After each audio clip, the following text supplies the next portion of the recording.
Okay, good morning, good afternoon, good evening, and welcome to BWTM Sports. This is the review video for Wilder versus Fury All Access. So it's the review video, the first one. Before I begin this video, I have to make it clear that I have much love for both fighters, two of my favorite fighters within the sport of boxing. Secondly, just to clarify for any misunderstandings, or people who don't get it. I have no reason to hate Tyson Fury. I have no reason to dislike Tyson Fury. In fact, I've got a lot of reasons why to like Tyson Fury. Way back in 2012, early 2013, when then Bayloric TV started its journey in terms of doing interviews and talking to fighters. Tyson sat down and did many interviews with me on Skype, on telephone, or I met him face to face. Always a nice guy, always great to talk to, very intelligent guy. And he gave me, the opportunity to get more exposure in terms of the sport of boxing and recognition. So there's no reason for me to hate on Tyson Fury. So for those people out there that have it in their mind because I disagree with their point of view that Tyson Fury is the greatest or the best fighter that's ever lived, because I don't believe those theories or those belief systems, because there's nothing on Tyson's CV to suggest he's the greatest fighter of all time. And neither do I believe Wilder is the greatest fighter of all time, just to add to that point to balance it out. Because I don't agree with you doesn't mean I'm hating on Tyson Fury. Just because I don't agree with you is because I don't agree with you. Got nothing to do with hate. So, public announcement, I don't hate Tyson Fury. I don't like Deontay Wilder. Got a lot of love for both fighters for different reasons. But yes, I was a huge critic of Deontay Wilder when he started his career up to when he fought Stavern. That night, he showed me something different. He showed me he could take a punch. He showed me he could box. He showed me that if he can't get the knockout, he so wants, he can box to victory. He showed me that. He showed me he can box long. He showed me he could deal with a guy who's trying to get inside on him. He showed me a lot of things. And I gave him credit from that point onwards. Before that, I was one of his fiercest critics. And Deontay Wilder would tell you that himself. So I want to make those things very clear before I start this video. Okay, let's get on to this review. I wish I didn't watch the review, the first all access on Wilder versus Fury. Now I'll tell you why I wish I didn't watch it. I had a perception about this fight. I had theories, and my theories were, and always have been, that boxing and boxing promotions, people say things to sell tickets. People do things to get people interested. Boxers do things to sell tickets. The more tickets they sell, the more money they get paid. It's as simple as that. Whether a fighter believes he's ready or not, that's none of the public's business. All that matters is you pay for a pay-per-view event. Put bums on seats. You pay to watch me fight, whether I'm ready or not. I get paid. I can look after my family. Blah, blah, blah. That's how it goes. The promoter's job is to ensure that as many people get to see the fight as possible. The fighter's job is to make people come and see them fight and give them reasons as to why they should come to see them fight.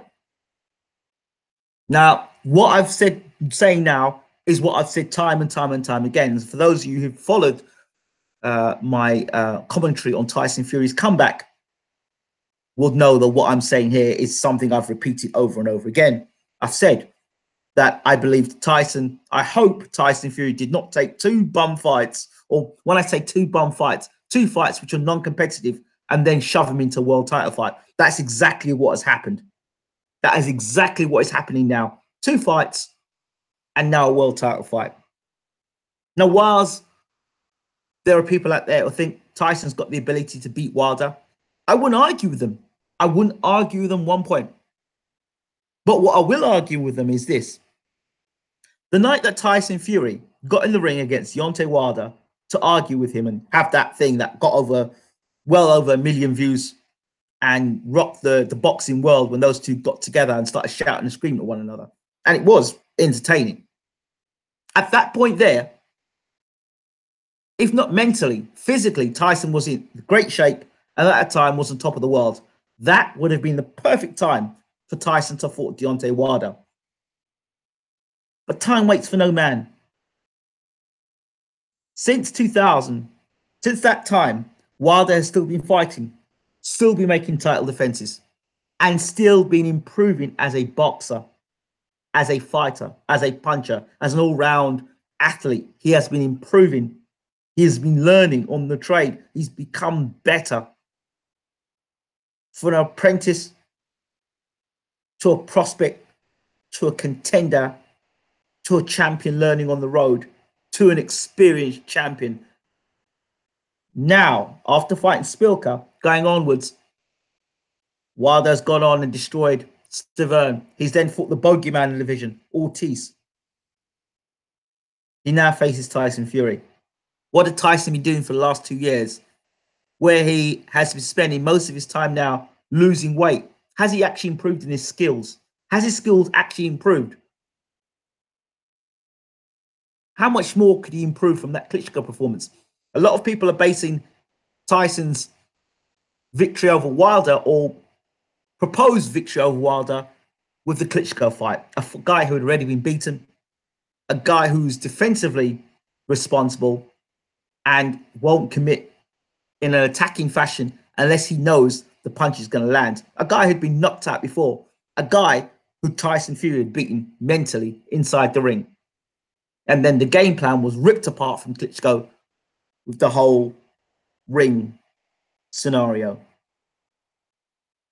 Now, what I saw in episode 1, and I'm a fan of Fury, and I'm a real fan of Fury. I'm not a fan of not one of these people who say, put him in the ring, regardless if he's fit or not. I just want to see the fight. I'm not one of them kind of people. I'm one of those kind of people that want to see Tyson go home to his family and his kids and his loved ones in a safe place, able to spend his money, looking after, making sure the fighter's welfare is in the best position all the time. I don't really care about the promoter. I care about the fighter. That's why I've always cared about the fighter. The promoter will always take care of themselves. Don't worry about that. The promoter will sell you down the river. I'm not talking one promoter. Any promoter will sell you down the river faster than look after your own best interest. That's not the promoter's role. If you get a promoter that does that and does look after the interests of the fighter, then it's a special kind of promoter, or there's something in it for that promoter, i.e. a fighter being a golden goose, a fighter ensuring that promoter stays in business, a fighter ensuring that promoter continues to get world recognition and continues to build a stable of fighters that they promote. A promoter is in a position to continue doing pay-per-view buys because he's got star fighters on the billing. That's how it works. Now, you can live in the world of make-believe if you want, but there are people out there that know that what you see on TV, most of it, for a person who has worked and is currently working in media, will tell you that what you see on TV is what they're letting you see, what they're allowing you to see. It doesn't tell the full picture. While All Access is exciting, while All Access is enthralling and interesting and gives you some insight, it also is very deceiving as well. I'll take you to one of the first points. There's a point where Wilder's trainer is talking about Tyson Fury's tactics and the cameras on him. Question I ask myself very quickly is this: why are you revealing this to us? Why are you really revealing to us that you've been studying Tyson Fury to the point you know his actions? Why are you revealing this to us in an All Access? That to me seems odd. So it's something obviously the team would have said, yes, that can go out on tape. You can take that. But there's stuff that would have been recorded that the team would have said, nope, that can't go out. That's how it works. Nothing goes out through things like All Access, Showtime, HBO, these big networks. Nothing goes out on those networks without the approval, the signed approval of the fighter and their management team.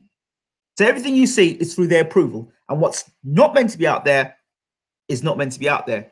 Now, the second thing is when I saw Tyson Fury getting tanked up with drink, shouting and getting ready to shout and scream at Wilder. He needed to drink to get himself fired up to talk to Wilder, and him buying drinks at the bar. It was a very disturbing picture, very disturbing. For those of you who just want to talk about boxing and just see a fighter as another body, that's fine. You don't have to listen to this any further. But to somebody who's watching somebody else with mental health issues, I will say this. Tyson's been rushed back into this fight. I don't care what rubbish he tells me about he's ready to fight Wilder tomorrow. He's got to say that. He's got to say that to sell tickets.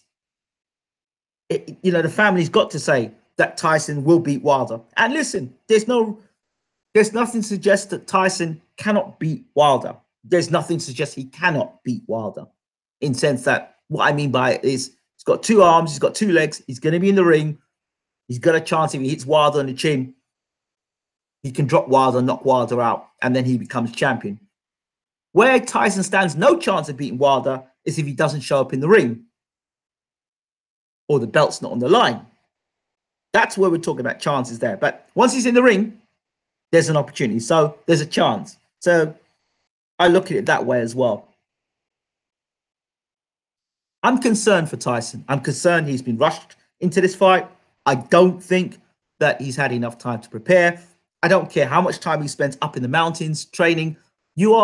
It's a race against time. You're now in a position where you're having to get your body in shape, to good fighting shape, to fight in LA, hot climate, and then you're going to have to harness your skills and your talents to fight the biggest challenge of your career. Okay? So most of your training has been about losing the weight. So now you're training and you're working, and boxing is about time.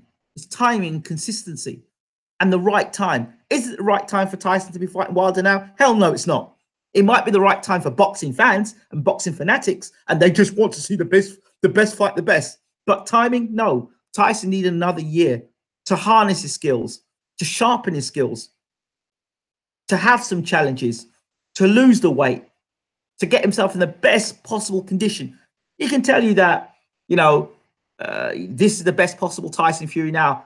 There's no evidence to suggest it is. No evidence. Based on the 2 fights we've seen, there's no evidence. There's no evidence. Look, Wilder's been with the same team throughout. Tyson's changed the team, and he doesn't even know how good his team is. He doesn't know. He won those 2 fights, but Tyson Fury could have won those 2 fights, with all due respect, with nearly any trainer, because he's that skilled a fighter. But when we're going into elite competition, those 2 guys weren't elite, far from it. When we're going into elite competition, that's when we find out how good our team is around us. But what a time to find out how good your team are around you when you're in the toughest fight of your career to know. Now, if Tyson Fury is to beat Deontay Wilder, that shows he has overcome a hell of a lot, and he deserves a lot of credit, because I'm not calling Wilder a bum. I'm not gonna, in one sense, just call somebody a bum and absolutely destroy the whole of the heavyweight division in the process. But by calling Deontay Wilder a bum, WBC champion, you are slating quite a lot of fighters in the division there at that time as well. And on top of that, when you discredit the WBC champion who's made 7 defenses of the title and has had every fight won by knockout, when you do that, then you discredit the guy that's going to fight him, which is Tyson Fury. So if Tyson Fury beats Wilder, will he beat a bum? But a lot of this discrediting of Wilder has come from rival promotions. So that's where fans get caught up in all the hype. I said to people when Tyson was champion and he had all those belts, I said Tyson Fury wasn't good for business. I said it. I said he wasn't good for business because there was another guy that was around who was saying he was world champion, and Tyson Fury was around. Fury had to be moved out of the way. Fury was moved out of the way.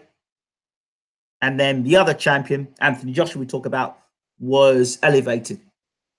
All right. Fury was moved out of the way. There was another guy claiming he was the best best in Britain, the best in the world.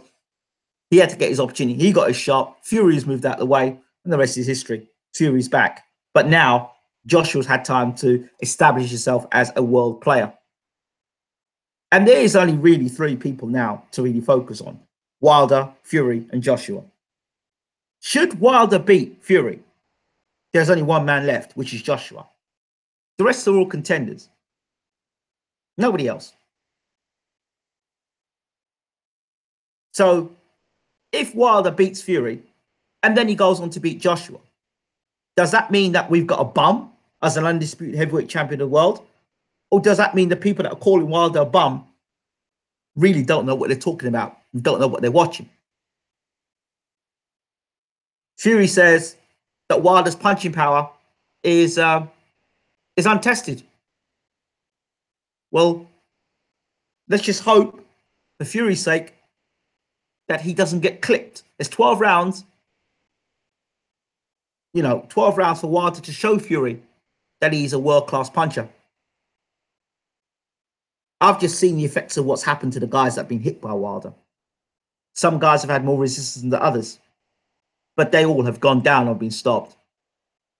That shouldn't be questioned.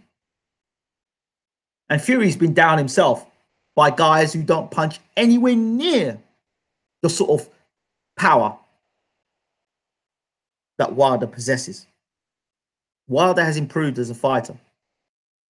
2 years out of the ring for Fury. That's where Wilder has improved as a fighter.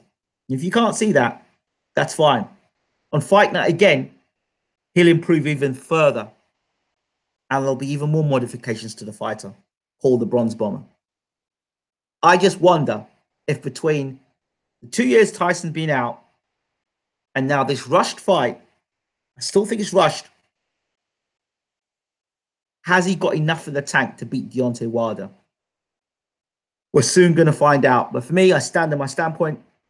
It's rushed, but Tyson is digging down deep and showing the fighter's heart to take the fight.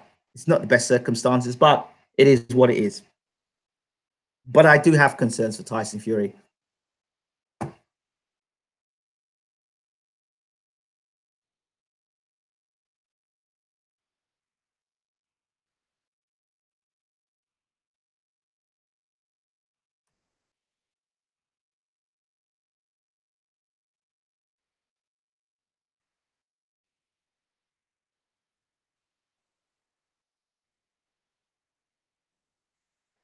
I think it's 60-40 in Wilder's favor. The more it comes near the fight, if Wilder doesn't land or hurt Tyson, Tyson walks out with that belt.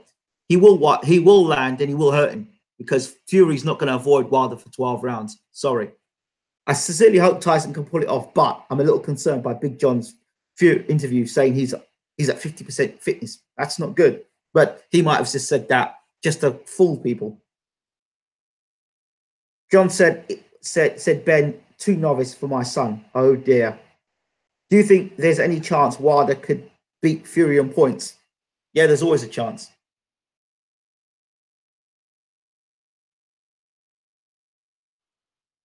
Nobody's talking about Joshua keeping them belts was too important for him. Do you think there's any chance Wilder could beat Fury on points? Well, there's always a possibility.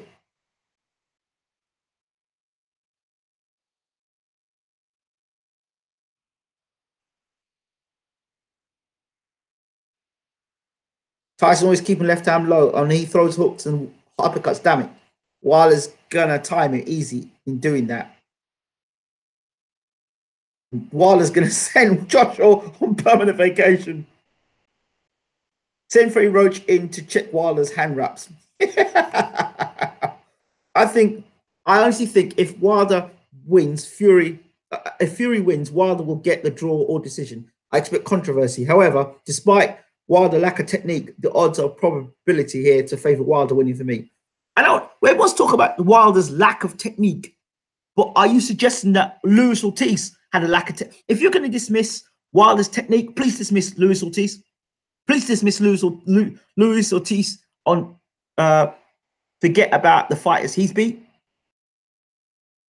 You can't I don't know. People say all this technical stuff. What technical stuff do you want? What technical stuff do you want? The guy must be doing something correct. He's knocked everybody out. He's not doing it the way you might want it done. But the way you might want it done, you might not have a record of 40-0 with a 39 by KO. To me, that's technique enough for me. So yeah, I can see what at this point, what I'm seeing here is Fury getting knocked out. And, somewhere after 5 or 6, when Wilder's tracking Fury down and then nailing him. But who knows? Out of sheer exhaustion. I just think he's been pushed into the fight.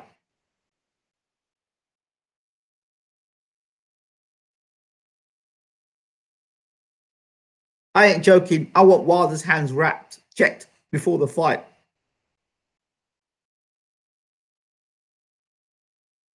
He came so late, damn it.